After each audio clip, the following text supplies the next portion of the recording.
Hola, hola, buenas tardes, ¿cómo están?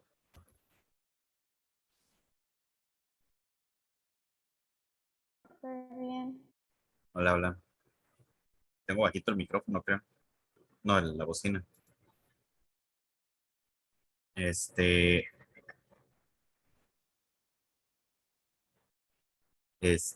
bueno, estaba esperando que se conectara por ahí compañero Axel y María. ¿Saben algo de Uciel? Porque creo que no lo he visto tampoco en las clases en las otras que tenemos.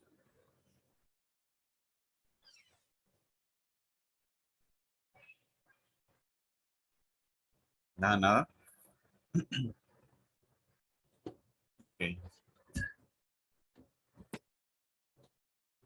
ok. Bueno, antes de que empecemos, les quiero comentar de un pequeño cambio que vamos a tener que hacer porque resulta que la semana que viene van a iniciar unos cursos en la universidad que son dirigidos a los estudiantes que van a entrar a la UB y pues estoy por ahí trabajando en ellos, con ellos, entonces habíamos dicho que los jueves en este horario de 4 a 6, pero lo vamos a mover.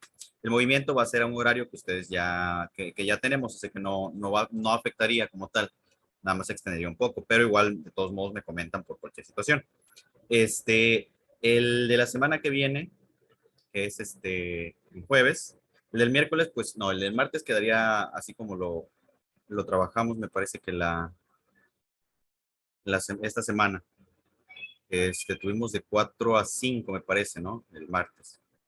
Entonces, creo que se quedaría igual, pero pues sería nada más revisar bien, a ver si no hay por ahí un cruce, pero no. Martes de 4 a 5 quedaría igual. Ya nada más el que es para el jueves próximo lo estaríamos moviendo para el día lunes de 9 a 11 como si fuese la clase de cálculo integral y diferencial, ¿sale? Porque para que no choquen los horarios con los otros cursos que están para la tarde, que son de los de la V. A Camila, Luz, ¿tienen algún inconveniente con ese horario? A lo mejor ya hicieron planes o algo así, o lo podemos tener, nada más sería la semana que viene y sería nada más el lunes. Ok, Luz, ¿está bien? Yo Y también, bien, profe. bien, perfecto. Bueno, entonces ya lo tendríamos ahí y ya no tendríamos que conectarnos en la tarde, sería el mero lunes que viene, ¿no? De 9 a 11, como son las clases normales de cálculo. Y pues ya está. Mañana pues tendríamos la última de cálculo integral, nada más para revisar unas pequeñas cositas. ¿Qué más estaremos por ver? Bueno, creo que sería todo. Yo creo que no va a conectarse sus compañeros, así que vamos a comenzar a ver un poquitito de teoría para terminar de ver lo que estábamos trabajando. Ah, bueno, por ahí ayer se me perdió mi pluma y no la encontré. Bueno, sí la encontré, pero no me la han regresado todavía. Está en la universidad. Así que no puedo rayar mucho, mucho, mucho. El día de ayer nos quedamos aquí observando un poco sobre la definición de distribuciones de forma general de las distribuciones de probabilidad. Les comentaba que para comprender bien a qué se refieren, pues ya sabemos que es una distribución de probabilidad. A final de cuentas, lo único que hace una distribución de probabilidad es en un estadístico mostrar los resultados de cómo se distribuye la probabilidad para ciertos eventos. Entonces, esa es la definición general y con esa nos vamos a quedar. Pero además, para comenzar a trabajar con algunos otros aspectos de cada una de las diferentes distribuciones que existen, que la primera que vamos a ver me parece que es la binominal, hay que conocer algunas definiciones, conceptos. Entre ellos, nosotros ya habíamos visto estos dos conceptos que están aquí, que es el de variable aleatoria discreta y el de variable aleatoria continua. O me comentan si me equivoco, o si lo habíamos visto. Sí, profe. Sí lo vimos, ¿verdad? Perfecto. Permítame.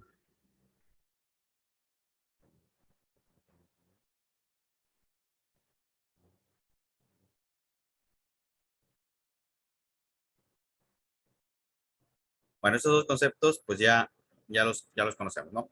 Eh, Vamos a terminar ya nada más de analizarlos, a ver si los habíamos visto o no. Lo que habíamos visto era variable aleatoria y distribución de probabilidad. Creo que no habíamos visto la variable aleatoria discreta y la variable aleatoria continua.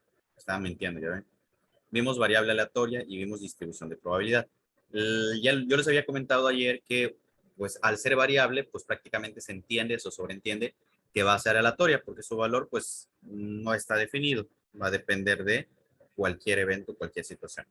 Entonces, una variable con el simple hecho de ser variable ya es aleatoria. Pero, pues, una variable aleatoria va a ser aquella que va a recibir sus valores de forma independiente, porque es variable, y su valor va a estar definido por el azar, es decir, no va a depender de nada más que de, podríamos decir que, la suerte. Luego tenemos una distribución de probabilidad, que es aquel forma de mostrar las distribuciones de probabilidad que tiene cierto suceso, cierto evento, ¿sale? Y nos va a permitir conocer la probabilidad, cómo es que se distribuye para cada uno de los valores de la variable, que es aleatoria, que obtiene sus valores por el azar. Y pues como les había comentado, van a ser estadísticos. Los estadísticos son gráficas o tablas. Las fórmulas es un medio meramente matemático.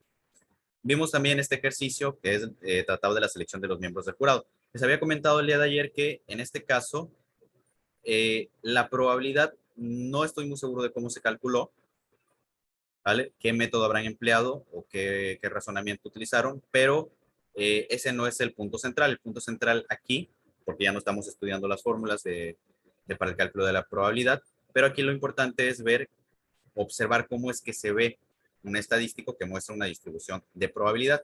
Y aquí vemos, por ejemplo, que la probabilidad de que 0 personas sean mexico-estadounidenses al estar en seleccionando los miembros del jurado, pues es de 0. Un valor muy pequeñito, ¿no? Que aquí se nota con 0 más. De 1, 2, 3 y 3 son los mismos resultados, 0 y valores muy pequeñitos. En el caso de que 4 sean seleccionados y que sean México-estadounidenses, pues fue este valor, ¿vale? Así es como se observa entonces cómo está distribuida la probabilidad. Esto representa como tal nada más la relación que existe entre el valor y la probabilidad que tiene y su probabilidad.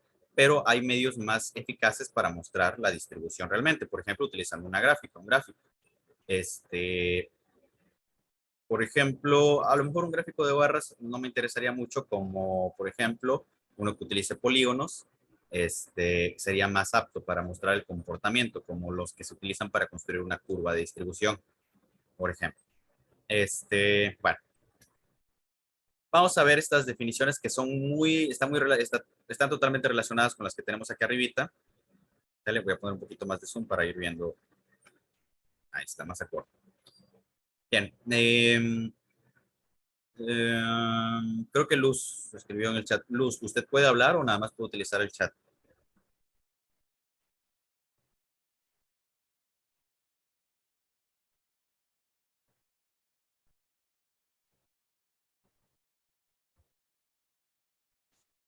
Ok. Bueno, entonces para trabajar igual, pues me siguen en la lectura, ¿sale? Para no ponerles a leer lo que vamos a estar viendo.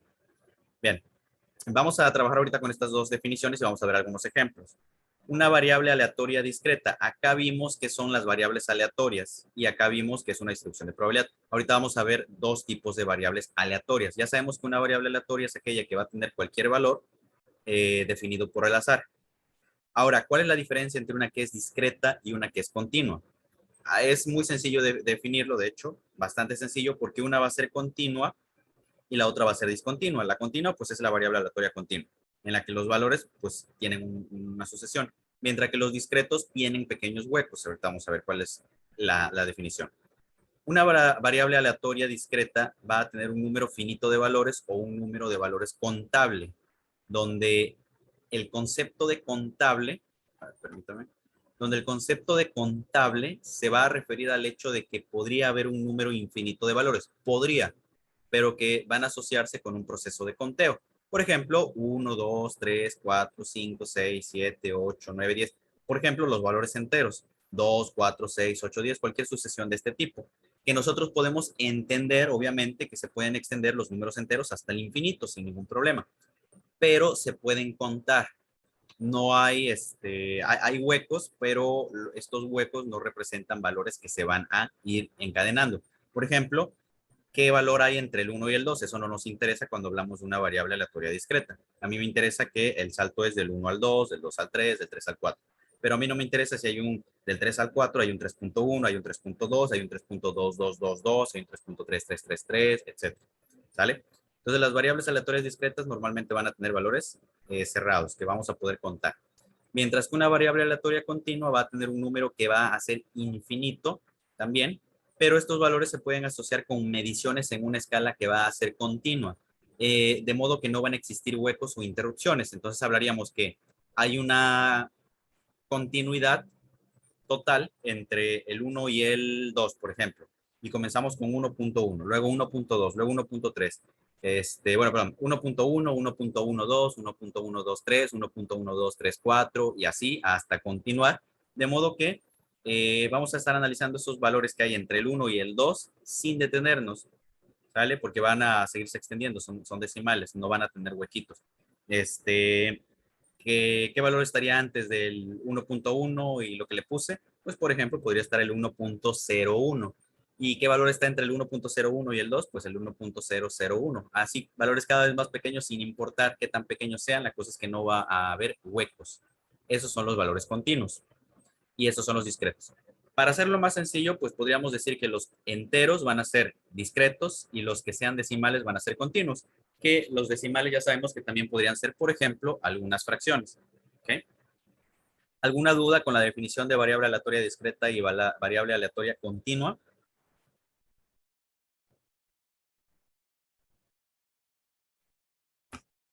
Ok, perfecto. ¿Les parece si copiamos la definición de estos y ahorita vemos los ejemplos que hay por aquí?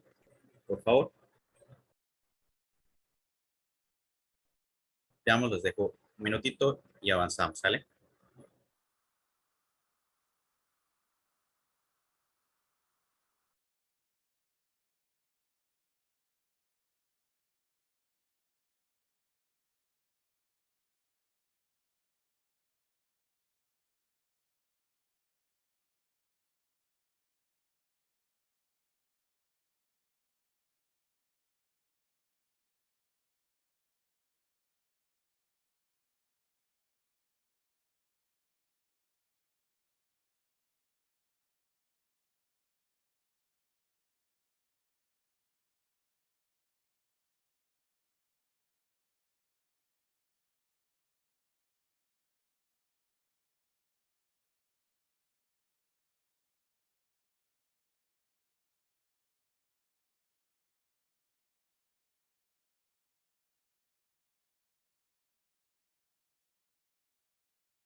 Bien, vamos a continuar. ¿Falta alguien de terminar de copiar?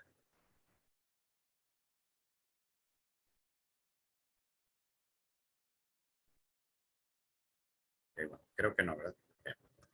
Bueno, vamos a ver. Por ejemplo, aquí tengo dos elementos. Tengo un contador y tengo un voltímetro. Los voltímetros pues nos ayudan a medir, por ejemplo, voltajes y unidades de corriente eléctrica o tensión. En los casos de la energía eléctrica, pues sabemos o probablemente sabemos, porque tampoco estoy seguro de que lo sepamos, pero que son valores que se miden, valores muy pequeñitos, valores también que pueden ser grandecitos, pero que normalmente se arrojan con decimales o valores milimétricos. Bueno, no son milimétricos, son valores mili, no milimétricos porque no pertenecen al sistema métrico directamente, pero sí mili, son muy pequeñitos. Por ejemplo, un contador, para saber el número de personas que asisten al cine, por ejemplo. ¿Sale? Sabemos que no van a entrar a un cine, pues personas, no se van a contar personas incompletas, ¿no? Más allá de que pueda haber una persona, y no es un chiste ni nada, o un mal chiste, pero puede haber personas a lo mejor que pues no tengan alguna extremidad en su cuerpo, eso no quiere decir que no sea una persona completa, ¿no? Entonces, cuando contamos los participantes que van al cine, contamos personas completas. Ahí estaríamos hablando de una variable aleatoria discreta, ¿sale? Porque no hay huecos. Hay huecos, perdón. Podríamos dejar huecos entre los números enteros. Mientras que ya sabemos que en una variable aleatoria continua, pues no va a haber huecos, ¿vale? Y en el voltímetro, pues ahí al medir el voltaje, por ejemplo, de una batería, se pueden tener valores que pueden ser de 1.1, 1.2, 1.3, valores que tienen decimales. ¿Okay? Entonces, estos dos pertenecen a cada uno de los conceptos que vimos y son los ejemplos que podríamos tener. ¿Alguna duda para diferenciar entre una variable discreta y una continua?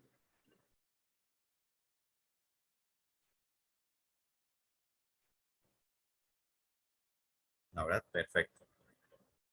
Bueno, vamos a ver aquí algunos ejemplos más para que no quede ninguna duda. Por ejemplo, en el número 1, ya sabemos nosotros que, pues como hablamos de variable, las variables van a estar relacionadas a la letrita que conocemos por excelencia, que es la X, aunque no importa si no se representa con la letra X. Sea X un número de huevos que una gallina pone en un día. Pues esta será una variable aleatoria discreta. ¿Por qué? Porque pues, hasta ahorita no recuerdo algún caso de una gallina que ponga medio huevo, por ejemplo. ¿Vale? No que yo recuerde. Entonces, en este caso, los valores posibles son 0, 1, 2, hay algunos que ponen hasta 3, pero una gallina no podría poner, por ejemplo, 2. Como menciona aquí, 2.34 huevitos, ¿no? Sería, pues no recuerdo un caso así. Bueno, así que este ejemplo se refiere a una variable aleatoria que es discreta, porque sus valores sí dejan huequitos o rupturas en el conteo, porque nada más abarcan números enteros. En el siguiente, en el número 2, nos dice que el conteo del número de estudiantes de estadística que asisten a una clase. Sale, por ejemplo, a la clase del día de hoy, ¿no? Son 2 estudiantes, que son ustedes, Camila y Luz. Faltó Axel. Axel no podría estar a medias, ¿no? Tiene que estar Axel o no está. Entonces, este también sería un valor discreto, porque no van a asistir medias personas o pedazos de personas a las clases, asisten las personas completas. Entonces, esta también sería una escala, pertenecería a una escala de una variable discreta. Y en el último ejemplo, sea X la cantidad de leche que produce una vaca en un día. Bueno fuera para los ganaderos que las vacas diesen puros valores enteros, ¿no? Que diesen 1 litro, 2 litros, 3 litros, 10 litros, pero no se quedaran a medias. Entonces, pues aquí es muy sencillo entender que la cantidad de leche que produce una vaca en un día se va a referir a variables aleatorias continuas, porque podría producir 5 litros con tantos mililitros, porque podría producir, como menciona aquí, 4.123 galones, etcétera. No son valores enteros. Sería bueno, pero pues no. Número 4, la medida de voltaje. Ya vimos que para una batería pues puede ser cualquier valor que esté entre el 0 y 9 y no precisamente enteros. Pueden ser valores decimales, así que también se refiere a un valor continuo. Es importante ver la diferencia entre estas dos porque para las diferentes distribuciones o formas de distribuir y de representar va a veces a ser más importante mostrar por la naturaleza del experimento en el que, por ejemplo, un valor de probabilidad podría ser muy pequeñito. Ya sabemos, por ejemplo, que los valores de probabilidad están entre 0 y 1. Entonces, como están entre 0 y 1, podríamos decir, no, pues los valores de probabilidad siempre van a ser continuos. Y eso no siempre es correcto porque los valores de probabilidad, recuerden que los podemos expresar con porcentaje. Entonces, por ejemplo, un valor de probabilidad para para el evento de lanzar una moneda donde quiero que caiga, calcular la probabilidad de que caiga águila, ¿no? Sería 0.5 bajo el enfoque clásico. Bueno, 0.5 diríamos es un valor continuo. ¿Y qué pasa si lo represento como un porcentaje? Pues sería 50% de probabilidad. Ese valor es un valor discreto. Entonces hay que ver la diferencia entre estos dos para representarlos correctamente. Entonces, ojo con eso para no confundir y ver que se puede hacer un intercambio entre estos dos. Bien. ¿Dudas hasta aquí? Lo que ya hemos visto, creo que no, ¿verdad? Lo de las distribuciones de probabilidad, no hay problema. La definición con los valores que son discretos, continuos, una variable aleatoria, todo va bien. Bueno, ahora, recuerden que una distribución de probabilidad, pues obviamente tiene que representarse y en estadística principalmente, la función principal es la representación. Bueno, saben ustedes que la definición de estadística se refiere a esta ciencia o disciplina que se encarga de analizar, procesar, organizar datos y representarlos de forma que sean digeribles, de modo que sirvan para generar conclusiones, entre otras cosas. ¿Vale? Entonces, obviamente, al haber una distribución de probabilidad donde se utilizan estadísticos, pues van a aparecer gráficas, tablas, entre otros recursos similares. Hay muchas formas en las que nosotros vamos a poder representar una distribución. Están los histogramas, por ejemplo, que son muy utilizados para representar probabilidad. Por ejemplo, hay algunas polinómicas, no de polígonos, perdón, dije polinómicas, hay algunas de polígonos que también son muy útiles para representar ciertos valores que son continuos, porque van mostrando el comportamiento en las escalas pequeñitas, pequeñitas. Las gráficas de barra, por ejemplo, nos van a servir para valores grandes o pequeños, pero no muy pequeños, que sean valores enteros o no tan fraccionados. Pero sí tenemos un comportamiento bastante extenso con valores que varían poquitito, poquitito, a lo mejor una de polígonos nos va a servir mucho para ver la diferencia que hay en cuando aumenta de un lado a otro y de pronto disminuye, de pronto sube, de pronto sigue subiendo y de pronto disminuye. Va a ser más fácil. Escoger el gráfico ya sabemos que es muy importante también. Para yo creo que también ustedes, no estoy muy seguro porque obviamente no estuve en el curso, pero yo creo que ustedes también con su docente, los acompañó en la materia, trabajaron mucho con los histogramas, en general no de probabilidad, sino los histogramas. Así que pues se van a familiarizar bastante con esta forma de representar. Reitero, eso es hablando de la gráfica, pero para poder pasar a la gráfica, antes tenemos que construir nuestra tablita. Es muy importante porque es lo que alimenta a mi gráfica para ver que todo esté correcto. Al final de cuentas, la gráfica nada más es un recurso gráfico, precisamente, que permite visualizar mejor de manera, una vez más, valga la redundancia, de manera gráfica, lo que estamos representando. Bueno, ahorita vamos a ver más adelante la figura de un histograma de probabilidad que se parece a los que ustedes seguramente trabajaron, los histogramas de frecuencias relativas. Para el caso de los estadísticos, lo debieron haber utilizado. Bueno, cambia nada más el nombre de los ejes, es lo que va a ser sencillo. Bueno, vamos a ver. Ahorita vamos a analizar el histograma de probabilidad. Vamos a ver cuál es la diferencia entre un histograma, una gráfica de barra y una de polígonos, ¿cómo sería? ¿Sale? Porque a veces también confundimos un histograma con una gráfica de barra, que podríamos considerarlos de la misma clase, pero no son lo mismo. Bien. Antes de avanzar con el análisis del histograma, quiero que veamos estas dos cositas. Vamos a analizarlas. Que debe contener una distribución de probabilidad. Esto es muy importante. Es muy importante y muy sencillo tenerlo en cuenta, pero a veces se nos puede pasar cuando estamos distribuyendo y al hacer la distribución podríamos optar por tener nada más valores enteros, pero vamos a ver cuál es la peculiaridad que confiere los requisitos para la distribución de probabilidad. Número uno, nos dice, vean la fórmula, nos dice que una distribución de probabilidad necesariamente debe existir este concepto, que la sumatoria de los valores de probabilidad para X sean igual a 1. Eso concuerda con un teorema que ustedes seguramente analizaron, en el que aprendieron que la suma para un mismo experimento o una serie de eventos que pertenecen a una misma clase, a un mismo tiempo, momento, o creo que ya dije experimento, pero era relacionado al concepto que se me fue, pero que pertenecen a un mismo ensayo, ¿vale?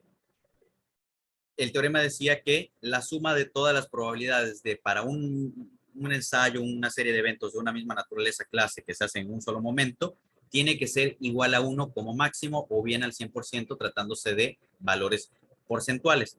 Es lo mismo que nos enuncia la regla número 1 aquí, donde nos dice que X va a asumir.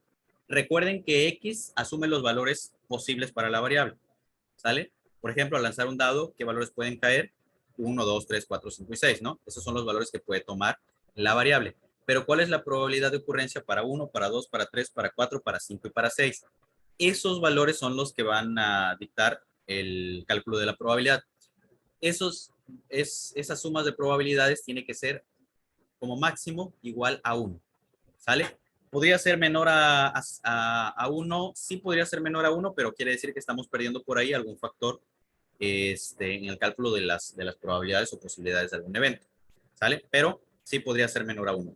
Mayor a 1 también podría ser, pero igual significaría que estamos equivocándonos en un cálculo y estamos dándole más peso a alguno de los eventos que pueden ocurrir o a alguno de los sucesos. Entonces, la suma de las probabilidades para los valores de la variable debe ser igual a 1. El segundo concepto, que es el segundo concepto, permítame tantitito.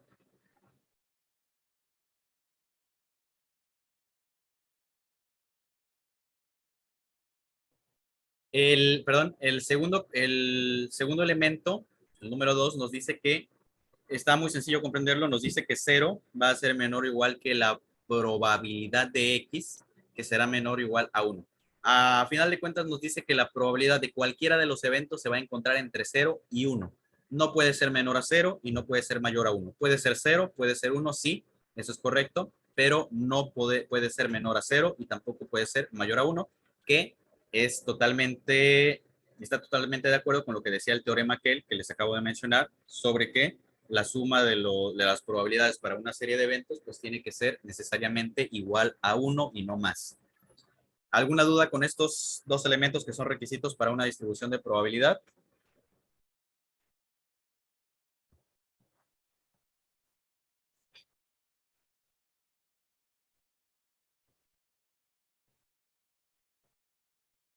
Ok, perfecto. Bueno, por favor copiamos estos dos requisitos y pasamos a analizar el histograma.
Quería entrar Axel, pero al final se volvió a salir.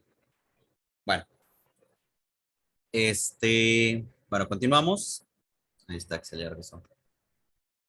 Bueno, ya vimos cuáles son los requisitos para que exista una distribución de probabilidad. Es muy sencillo, ¿no? La suma de los valores tiene que ser como máximo 1 y cualquier valor independiente de probabilidad para cualquier elemento de X va a encontrarse entre el 0 y entre el 1, obviamente.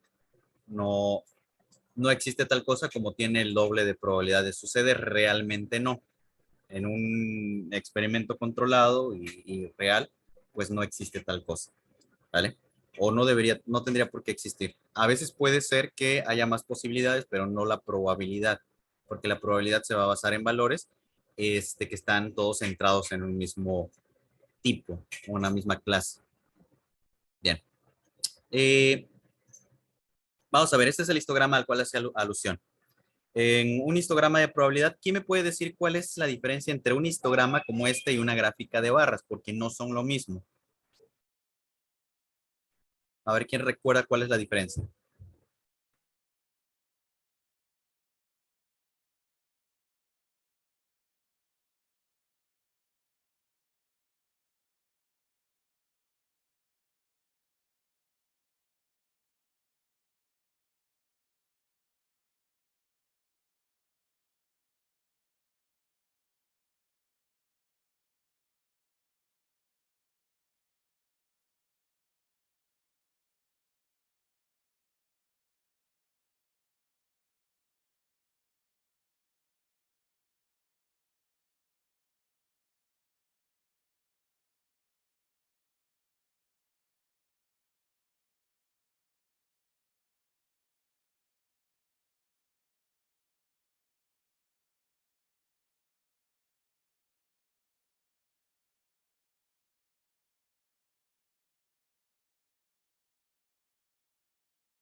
Bien, Axel comenta que acaba de llegar. Axel, bienvenido. Axel comenta que no recuerda muy bien cuál es la diferencia entre un histograma y una gráfica de barras. Bueno, las gráficas de barra, de hecho, a veces nosotros hacemos histogramas en lugar de gráficas de barra, ya pensándolo bien. Eh, la diferencia es que es más fácil o es más sencillo visualmente identificar las variaciones que existen entre los diferentes elementos que se están distribuyendo o que se están representando. ¿Por qué? Una, porque es más aceptado tener valores decimales. Otra, no es estricto de esto, pero es más aceptado. La otra es que las barritas, no siempre son barritas, tenemos otros recursos también. A veces utilizan igualmente polígonos y líneas, pero en este caso las barritas están más juntas que en una gráfica de barras. En un gráfico de barras, pues están luego separaditas, que es la forma en que se representan. ¿Ok? Es la diferencia que vamos a tener. Ahora, este es un histograma de probabilidad que nos indica el número de México-estadounidenses que hay en un total de 12 miembros del jurado, su probabilidad. Esto, para construir esta gráfica, obviamente ustedes ya saben que tuvimos que tener primero la tablita, y la tablita es esta que está acá. Por ejemplo, los primeros valores del 1 al 3, incluyendo al 0, más bien sería del 0 al 3, tienen muy poca probabilidad o casi nada, que es lo que está representado aquí con 0. Mientras que los demás valores, el 12, el 11, pues por ejemplo el 12 tiene 0.069 y el 11 tiene 0.206. Si nosotros vemos esta tabla, pues va a ser un poco abrumador ver bien cuál es el mayor. Por ejemplo, a simple vista podríamos decir, no, pues el 0.069 es el mayor, si nos vamos con la finta, pero realmente pues puede haber valores que son más grandes, ¿no? Por ejemplo, el 0.2 es mayor. ¿Y cuál es mayor que el 0.2? Pues el 0.283. Así lo podemos visualizar, claro que sí, pero es más sencillo si tenemos un histograma y observamos cuál es el que sobresale más. Y en este caso vemos que es el número 10, sin lugar a dudas, el que tiene más probabilidad de ocurrir. Es decir, que si el 80% de las personas que hay en un jurado que está conformado por 12 personas, si el 80% son México-estadounidenses, es más probable que 10 de las personas seleccionadas sean México-estadounidenses. De ahí, lo más probable es que sean 9 y luego lo que es menos probable que sean 9 sería que sean 11. ¿Vale? Eso es la probabilidad. Reitero, no estoy seguro en qué se basaron para hacer el cálculo, pero pues obviamente eso ya se trató, eso se estudió cuando se estaba aprendiendo todo lo relacionado a la probabilidad o a los cálculos de probabilidad. Ahorita, como tal, no nos estamos enfocando en el cálculo de probabilidades, sino en en la forma de representar a las probabilidades para los diferentes sucesos en un experimento controlado o no, es decir, las distribuciones de esto mismo. ¿Alguna duda al ver la gráfica? ¿Algo que no comprendamos de los ejes o algo que quieran mencionar?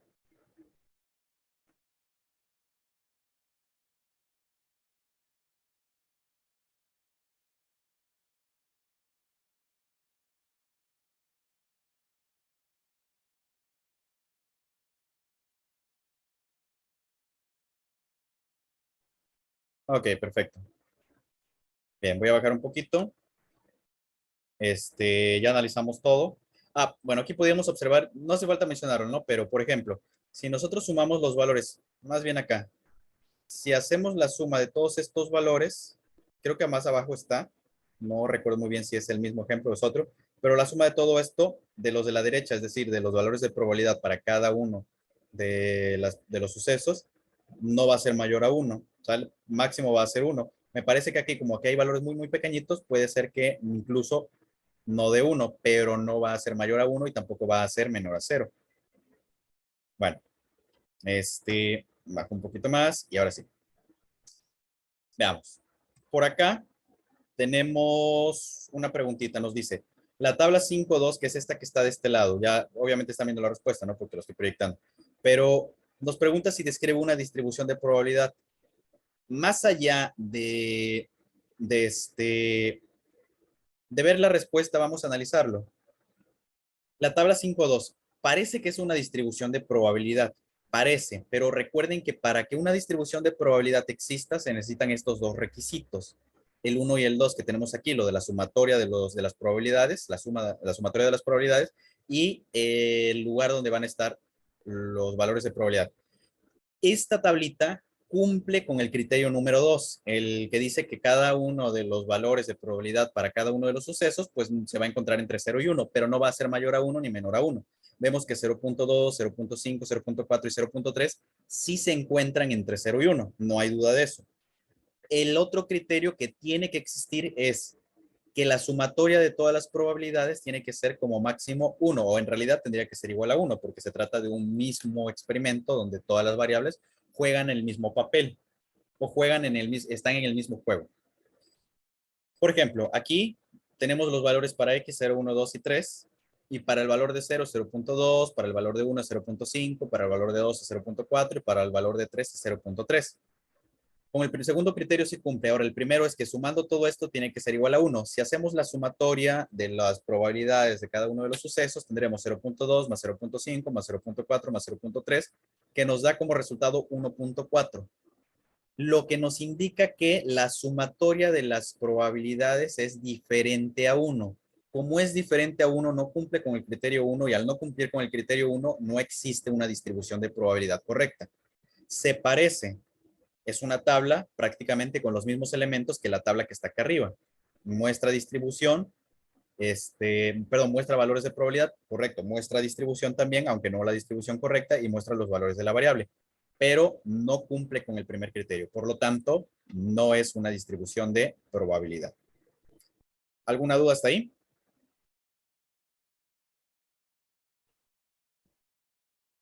No, profe. Muchas gracias, Camila. Bien. Y gracias, Axel. Bueno, ahora el segundo ejemplo nos dice, determina la probabilidad de X, tratándose de que el cálculo sea X entre 3, es decir, todos los valores de X se van a dividir entre 3, ¿sale? Esa es la fórmula. Donde X puede ser 0, puede ser 1 o puede ser 2. Ok, vamos a determinarlo, a ver si es una distribución de probabilidad, ¿sale? Si la X va a tomar los valores 0, 1 y 2. Y todos se dividen entre 3. Para esta función que tenemos acá, la función de probabilidad para este evento que desconocemos, pero tenemos la fórmula, nos dice que pues hay que dividir 0 entre 3 y 0 entre 3 es igual a 0. Luego 1 entre 3 es igual a 1/3 y luego 2 entre 3 es igual a 3/3. 0/3 más 1/3 más 2/3 es igual a 3/3. La suma de estos tercios pues nos va a dar 3/3. 3 entre 3 es igual a 1. Entonces, el valor de la sumatoria de las probabilidades para los diferentes eventos o los diferentes sucesos o valores que puede tomar la X es igual a 1. Pregunto, siendo este el caso, ¿sí es una distribución de probabilidad o no es una distribución de probabilidad? Correcto. Sí. Correcto, sí será una distribución de probabilidad porque la sumatoria da 1. Y si nosotros representásemos, pues ¿cómo nos quedaría la tablita? Voy a tratar de hacerla, pero recuerden que no tengo mi lápiz a la mano porque no lo he ido a... Bueno, sí fui, pero no lo recogí. Los valores, ¿cómo nos quedaría? Pues, por ejemplo, los valores de X van a ser 0, 1. Ahorita voy a conectar el mouse. Estoy escribiendo con el touch, nada más. Bueno, 0, 1, 2 y 3. Y el valor para 0, pues ya vimos que la fórmula nos dice que la probabilidad de cada evento se va a calcular con la fórmula X entre 3. El primer valor de X es 0. 0 entre 3 es igual a 0. Y así, ya creo que ya lo comprendemos, ¿no? Sin problema. Aquí sería 1/3. Esto es 1/3. Por acá van a ser 2/3.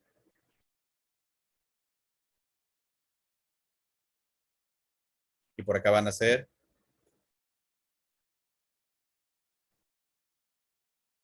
3/3. Ah, no, perdón. 3 no está. Con razón decía yo, esto se va a pasar. El 3 no está. Nada más es 0, 1 o 2. Sí, porque si fuese 3 ya tendríamos un entero 2/3. Si no, no es correcto. No, perdón, tendríamos un entero 3/3, que sería igual a 2 y ya no sería correcto.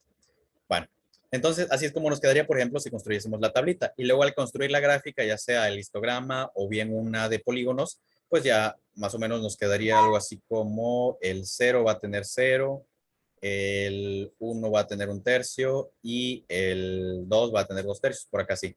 Va a ir de menor a mayor, algo así.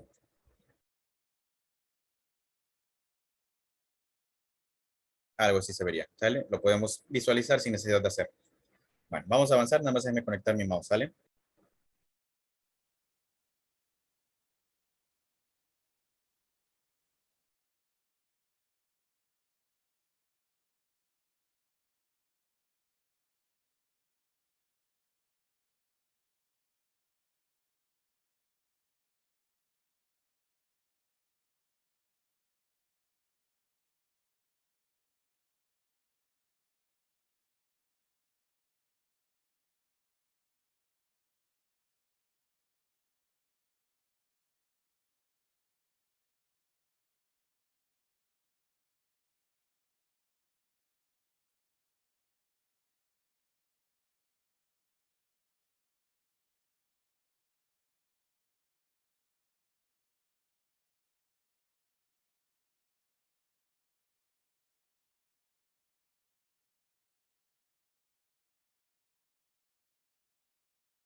Bien, vimos que sí cumple con el criterio entonces, con los dos criterios para allá, para que sea, o los dos requisitos para que sea una distribución de probabilidad. Entonces, sí es una distribución de probabilidad este segundo ejemplo.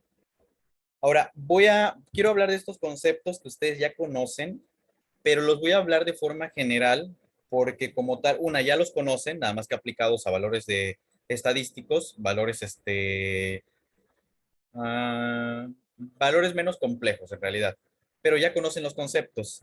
Y como tal, no me va a servir tanto analizar esto si no entiendo o no sé cómo construir una distribución de probabilidad de las diferentes formas en que se puede construir. Solamente quiero que lo veamos o lo analicemos poquitito, poquitito, poquitito.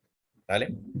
Que sería la media, la varianza y la desviación estándar. Ustedes recuerdan, de hecho, que anteriormente tenían sus propias siglas o letritos para definir. ¿Sale? Por ejemplo, media, ustedes o seguramente aprendieron que se representaba con una X barra. Déjenme cambiar el color, que se vea un poquito más. Por ejemplo, ustedes debieron haber visto que era así, X barra, ¿no? Esto es media. La varianza, me parece que ustedes, no recuerdo con qué letra la habrán visto, pero la varianza probablemente la vieron así y la desviación estándar la vieron así.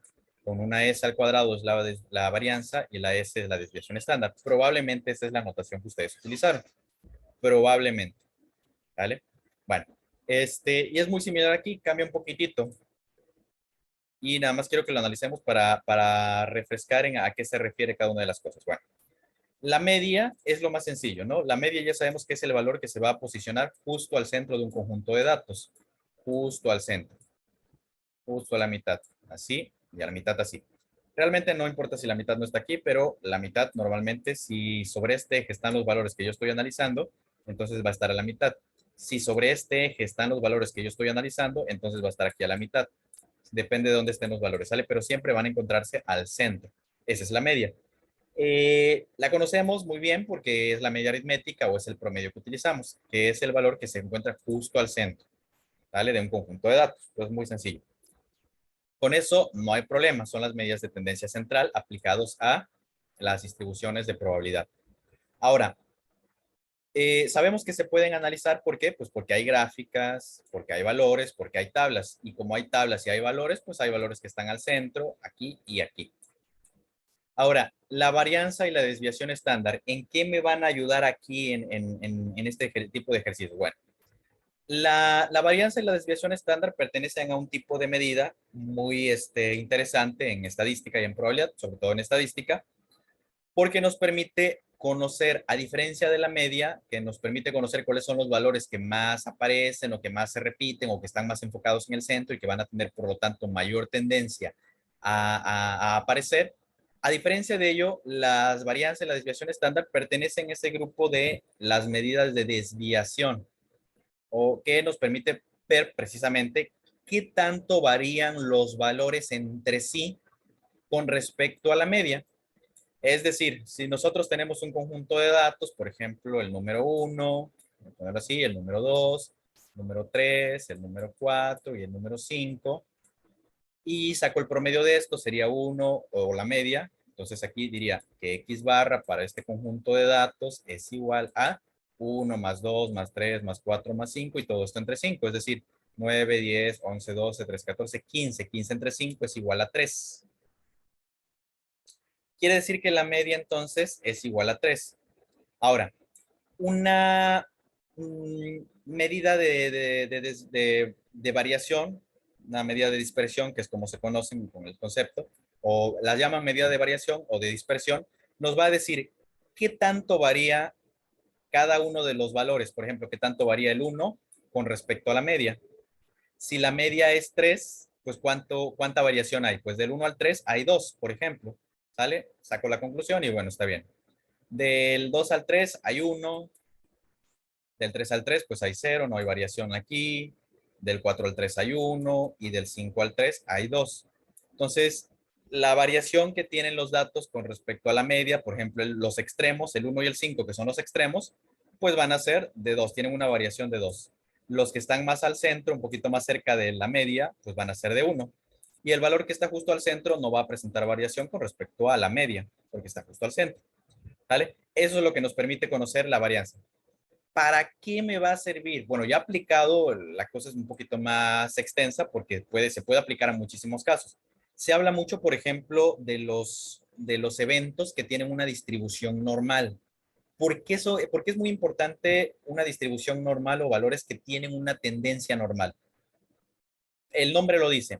Cuando estudiamos un evento cuyo resultado nos da un gráfico normal o una distribución normal, quiere decir que ese evento o ese experimento, ese acontecimiento está dentro de las cosas que son normales. Por ejemplo, un terremoto, ¿no?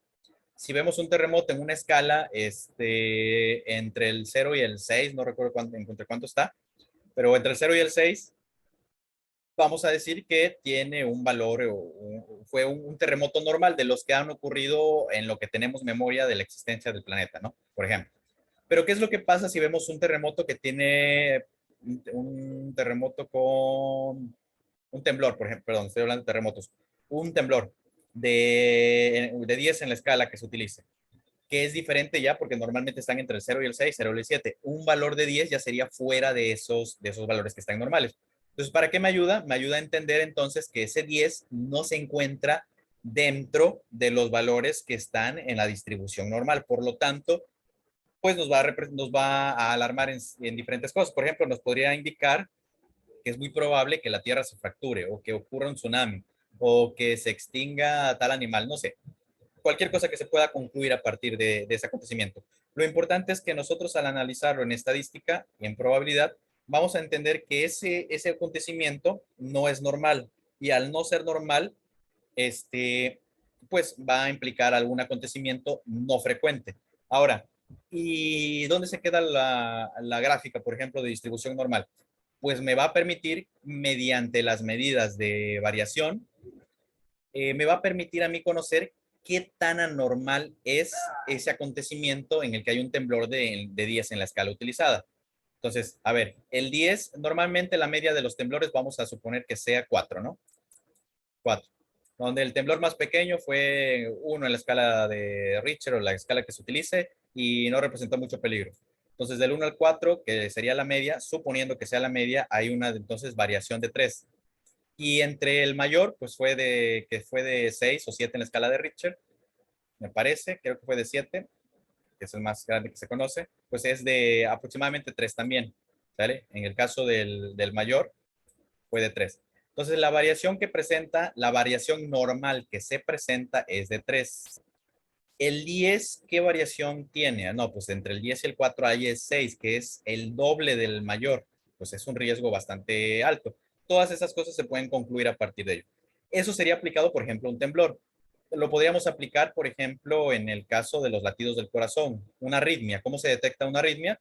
Pues con un valor que sea diferente a los valores normales. ¿Cómo detectamos, por ejemplo, que las ventas del día en cierto negocio estuvieron mal? Pues porque hay un valor, estuvieron mal o que estuvieron muy bien, porque hay un valor que está fuera de lo que está normal. Para eso tenemos nosotros un parámetro que es la media, que es más o menos lo que siempre vendemos. Y si vendemos de más, mucho más, pues quiere decir que hubo muy buenas ventas. Si vendemos muy por abajo, quiere decir que hubo muy mala venta. Si el valor se encuentra más o menos cerca de la media, poquito arriba, poquito abajo, pues quiere decir que fue aproximadamente normal y no hay problema. Para todo eso me sirven entonces las medidas de variación con respecto a la media. Y por eso es importante analizarlo aquí también. Me doy la garganta de tanto hablar, creo que me extendí, pero ¿alguien tiene alguna duda respecto a esto?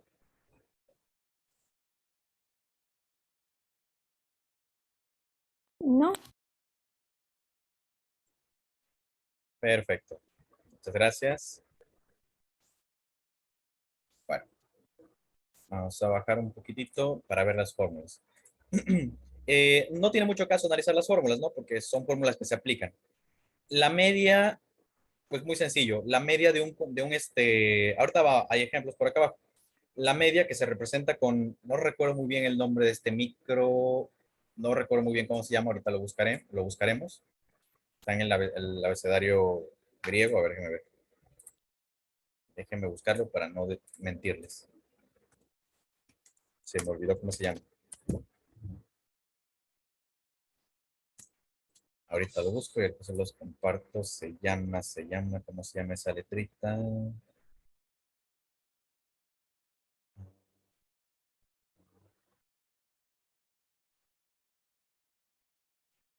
Y, no, no es Y. ¿Dónde está? ¿Dónde está? ¿Dónde está? Se llama mi, correcto. Bueno, la letrita, entonces, con que se representa la media para una distribución de probabilidad, es mi. Entonces, mi, que es la media, suena raro, pero así es. Mi, que es la media, es igual a la sumatoria de todos los valores de X por la probabilidad de cada uno de esos valores. ¿Vale? Por ejemplo, si yo tengo, voy a poner aquí un ejemplo muy sencillo, 1, 2 y 3 nada más así. Y este es de 0.1, este es de 0.4 y este es de 0.5. Esto es una distribución de probabilidad. Este es X y este es P de X. ¿Vale?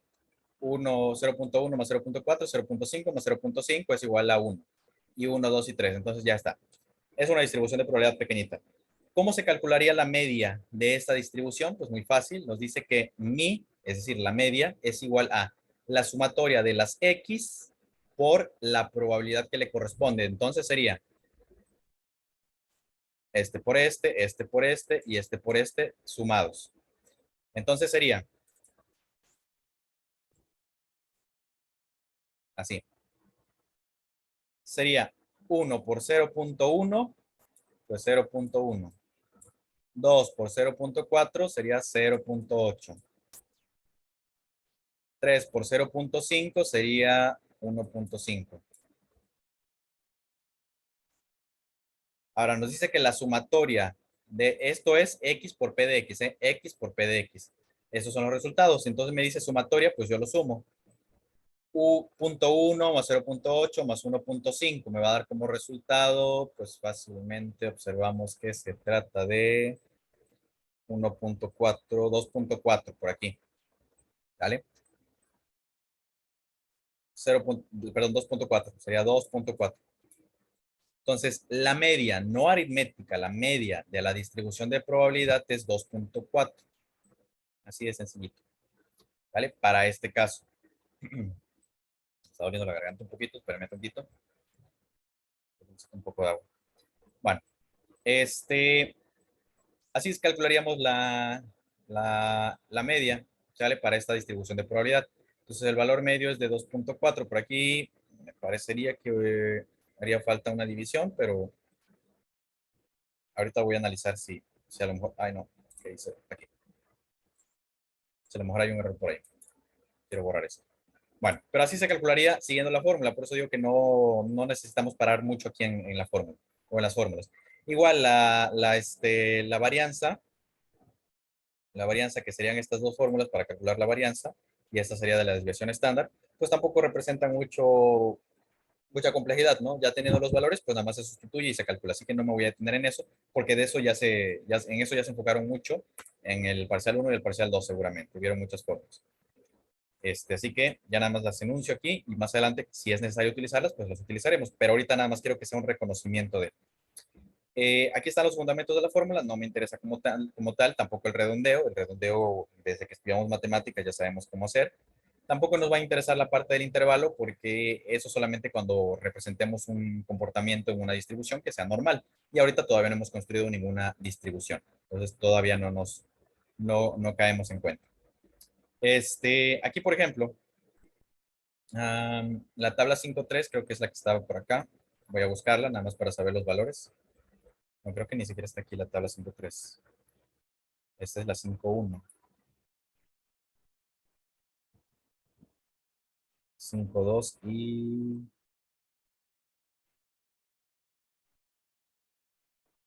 5.3, pero no sé dónde está la 5.3. Ah, debe estar después, obviamente. Aquí está. La 5.3 está basada en la tabla 5.1, que es la 5.1 sería esta partecita que está aquí.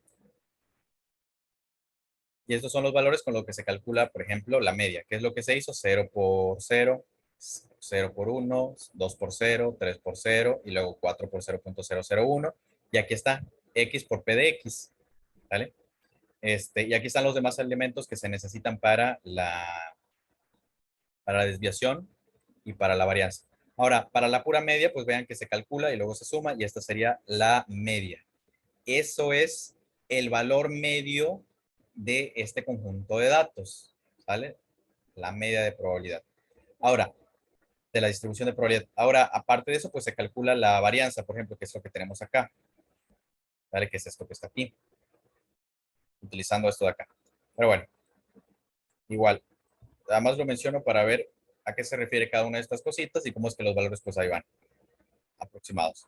Voy a pasarme todo esto y no hace falta mucho mencionar esto, pero por si las dudas, pero ustedes ya estoy seguro que lo recuerdan, ¿sale? Se le conoce como regla del suceso infrecuente. Los sucesos infrecuentes van a ser aquellos que tengan una probabilidad menor, yo diría siempre menor a 5, a punto 5, es lo que me refiero, menor a la mitad, ¿sale? Para el caso de los eventos de distribución de probabilidad va a quedar del siguiente modo. Los resultados infrecuentes, número de éxitos inusualmente alto, donde X éxitos se da en N ensayos con un número inusualmente alto de éxitos si la probabilidad de X o más es menor o igual a 0.05 para un solo evento. Y el número de éxitos inusualmente será bajo si el número de éxitos para X éxitos en la cantidad de ensayos que se haga es un número muy bajo de éxitos si la probabilidad de ese mismo evento es menor o igual a 0.05. Acá arriba sí es un número alto y acá sí es un número bajo. ¿Vale? Y esto es un parámetro, un patrón que se utiliza, pero no es definido, solamente se da el patrón de referencia, ¿vale? Igual, pero ya lo conocen ustedes, ya saben cuando un evento pues es poco probable que ocurra y cuando un evento es bastante probable que ocurra, basándonos en el punto 5 de la mitad para arriba y de la mitad para abajo. Con eso lo comprendemos. ¿Alguna duda con esto? La regla del suceso infrecuente.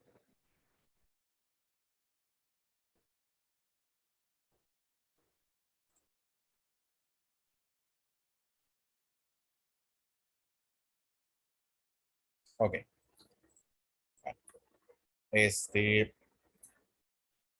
um, por aquí, por aquí, por aquí, por aquí. A ver si aquí está la fórmula que se utilizó porque me da curiosidad.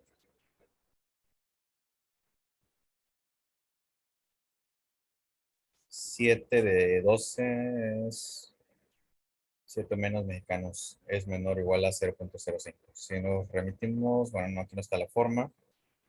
Me da curiosidad qué criterios utilizó, aunque no es el caso de estudio, pero me da curiosidad de todos modos cómo se llegó a los valores, pero no está la fórmula para el criterio que se utilizó. Pero no es como tal lo que nos interesa. Bueno, si se dan cuenta, no estamos analizando distribuciones, estamos analizando algunos de los conceptos o elementos que aparecen ahí, pero no, como tal, no estamos analizando o construyendo una distribución de probabilidad. Bien, vamos a ver este ejemplo antes de pasar a algunos ejercicios de análisis respecto a la unidad, lo que acabamos de ver, que ha sido bastante sencillo. Por ejemplo, tenemos una lotería en Kentucky. ¿Qué pasa si apostamos $1 en el juego de la lotería de Kentucky? Perdemos $1 o bien ganamos 4,999, siendo que el premio son $5,000. Pero no se devuelve la apuesta, que sería de $1, obviamente. Por lo que la ganancia neta sería de 4,999, obviamente. El juego consiste en seleccionar un número de 4 dígitos entre el 0, 0, 0, 0 y 9999. Si apostamos $1 o $1, perdón, al 1234, ¿cuál será el valor esperado de ganar o perder? Eso se calcula con lo que está acá, pero vamos a ver mejor el ejercicio, ¿vale?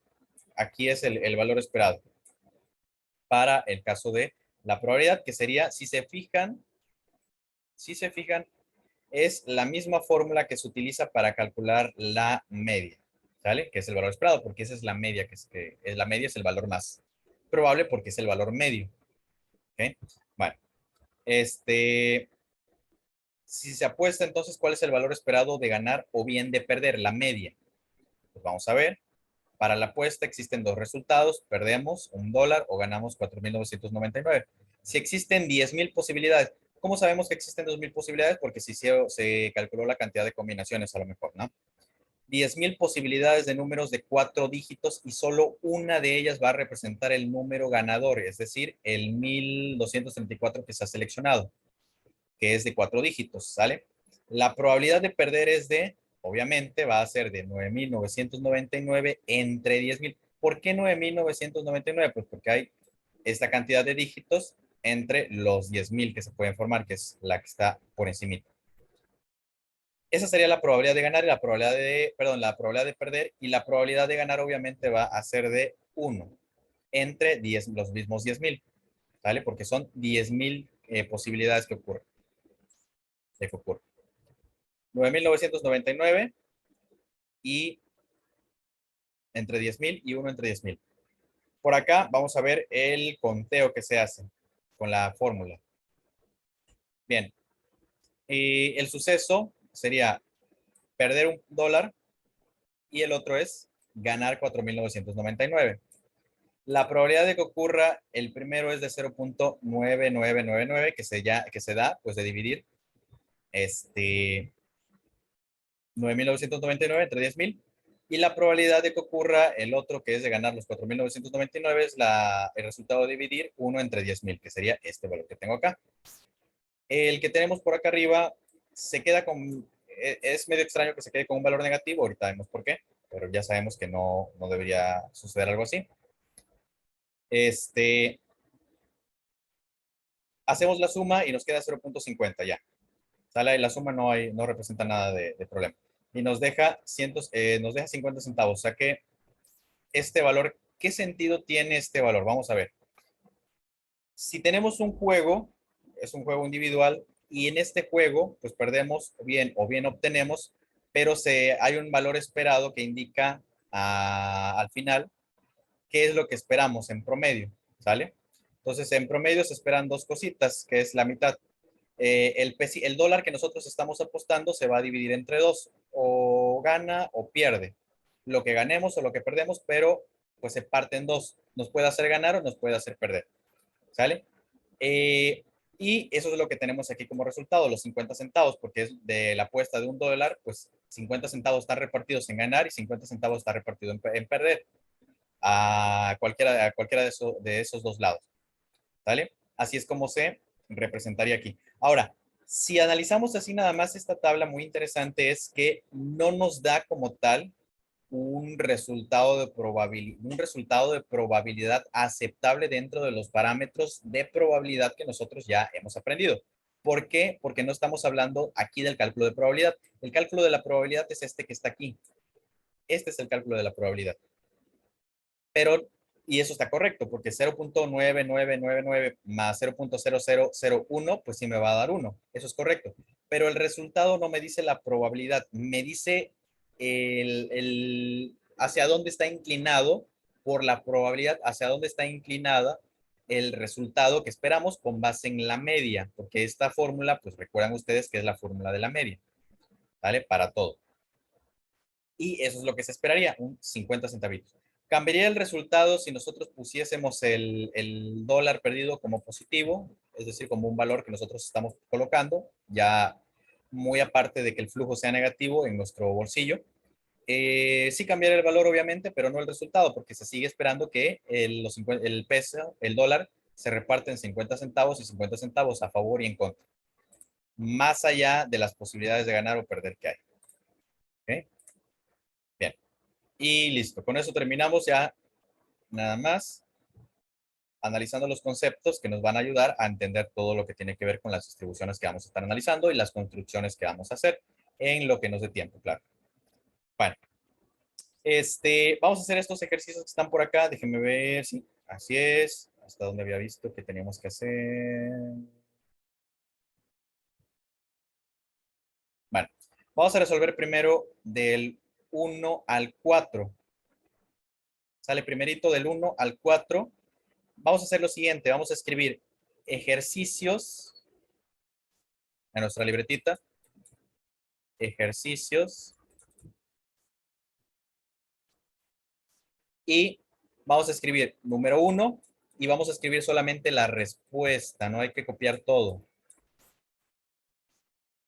Y ahorita en unos, no sé, 5 a 10 minutos revisamos nuestras respuestas todos para ver qué es lo que nos dio.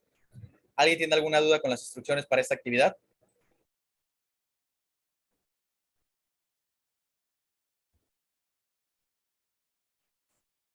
Perfecto. Gracias, Axel. Bueno, en lo que ustedes van resolviendo, voy por un poco de agua y regreso con ustedes, ¿sale? Resolvemos, por favor.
Bien, vamos a revisar nuestros resultados. A ver, la número 1 dice, considera el ensayo de lanzar un dado con los resultados 1, 2, 3, 4, 5 y 6, obviamente los resultados del dado.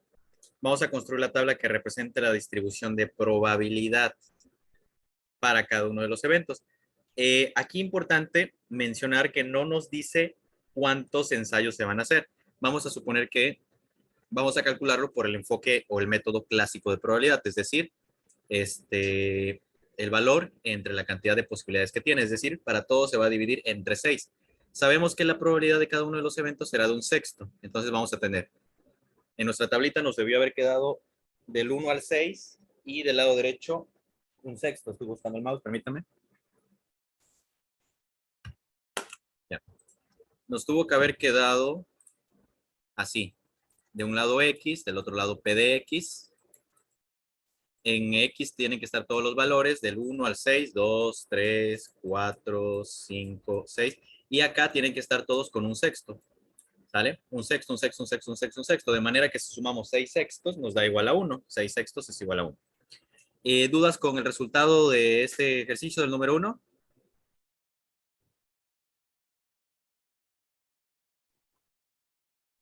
No, profe. Gracias, Axel. Bien.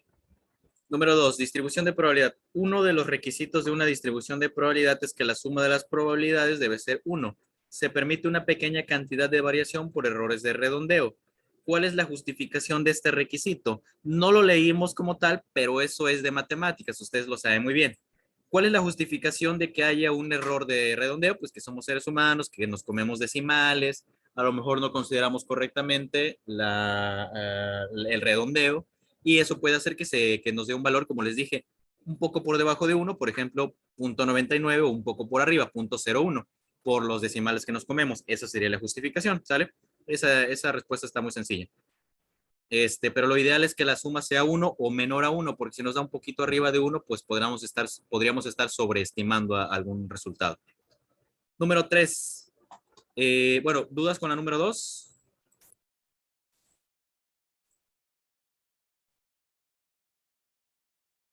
Todo bien, ¿verdad? Ok. Bien, número 3, distribución de probabilidad. Hay un jugador profesional que afirma que cargó un dado para que los resultados de 1, 2, 3, 4, 5 y 6 tengan probabilidades correspondientes de 0.1, 0.2, 0.3, 0.4, 0.5 y 0.6. ¿Realmente será cierto lo que dice? Una distribución de probabilidad se describe haciendo una lista de los resultados juntos con sus probabilidades correspondientes. ¿Cuál sería la respuesta? ¿Es cierto o no es cierto?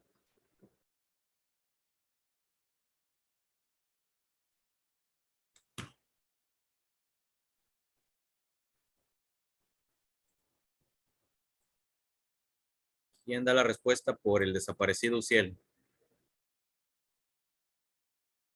Por cierto, ¿saben algo de Uciel? Yo les había preguntado a Axel, ¿sabe algo de Uciel? Porque no lo he visto ni en las clases de cálculo. Sí he estado sí he estado entrando a clase. Creo que entré en lo de la mañana. Ha de estar ocupado en las tardes, ¿verdad? Sí. Okay.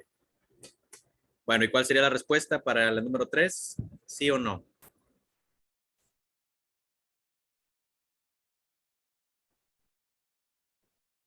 A ver qué dicen por aquí. Camila dice no. Es Yo correcto, digo que no. no. No, porque si sumamos todo esto, pues nos da más de 1 y recordemos que tiene que ser menos de 1.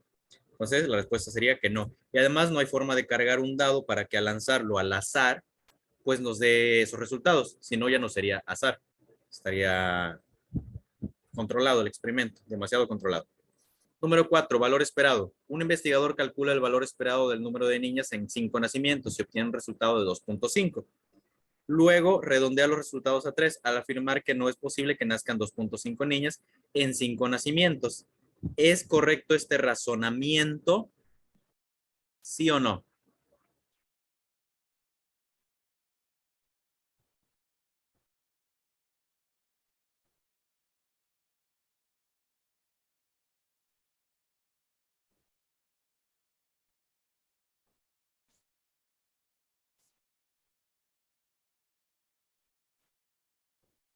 Correcto, sí, porque no pueden nacer a la mitad, ¿verdad? Bien. Es correcto, aunque si lo hubiésemos de otro modo, Si se tratase de valores de probabilidad, sí sería correcto, ¿no? Pero aquí en este caso nos está preguntando por la cantidad de niñas que pueden nacer. Y en este caso, pues 2.5 no. Lo correcto sería 3 o bien dejarlo en 2, dependiendo de la cantidad de seguridad que le estemos dando al redondeo que hacemos. Y con eso terminaríamos los 4 ejercicios. Bueno, ya nada más nos quedaría estos más que vamos a ver para el siguiente. Y ya en la siguiente clase, pues sí empezaríamos ya con la distribución de Poisson. No, vamos a ver distribución binominal y a ver si después vemos de Poisson y final, bueno, no creo que nos dé tiempo, la verdad. Pero para la siguiente vamos a ver binominal. Bueno, sería todo. Guarden sus apuntes. Recuerden que no les voy a aplicar examen por el tiempo que tenemos, pero les voy a revisar todos los ejercicios que hagamos en esta semana y la que viene. Entonces nos vemos. Recuerden, por ahí Axel creo que no llegó, pero el lunes vamos a tomar la clase. En lugar de que sea martes y jueves, vamos a tener clases el lunes y el día martes. ¿Sale? El lunes de 9 a 10 en el horario de la clase de cálculo, que la clase de cálculo ya no la vamos a tener porque esta semana fue la última. Pero esta, pues como su docente no dio la semana pasada, por eso se recorre. ¿Sale? Entonces, la semana que viene, el lunes, tenemos clase de 9 a 11, como las clases de cálculo normal, y el martes en el horario habitual, de 4 a 5, en el que ya teníamos, para cerrar. ¿Dudas con el horario? No, profe. Perfecto, bueno. Axel, Camila, Luz, que tengan excelente tarde. Si tienen alguna duda, me escriben por ahí por el grupo que tenemos de cálculo. Y nos vemos la siguiente, no, perdón, nos vemos el viernes para la materia de cálculo, es decir, mañana. Que tengan excelente tarde. Hasta luego. Hasta luego, profe, buen día. Gracias igualmente. Hasta luego.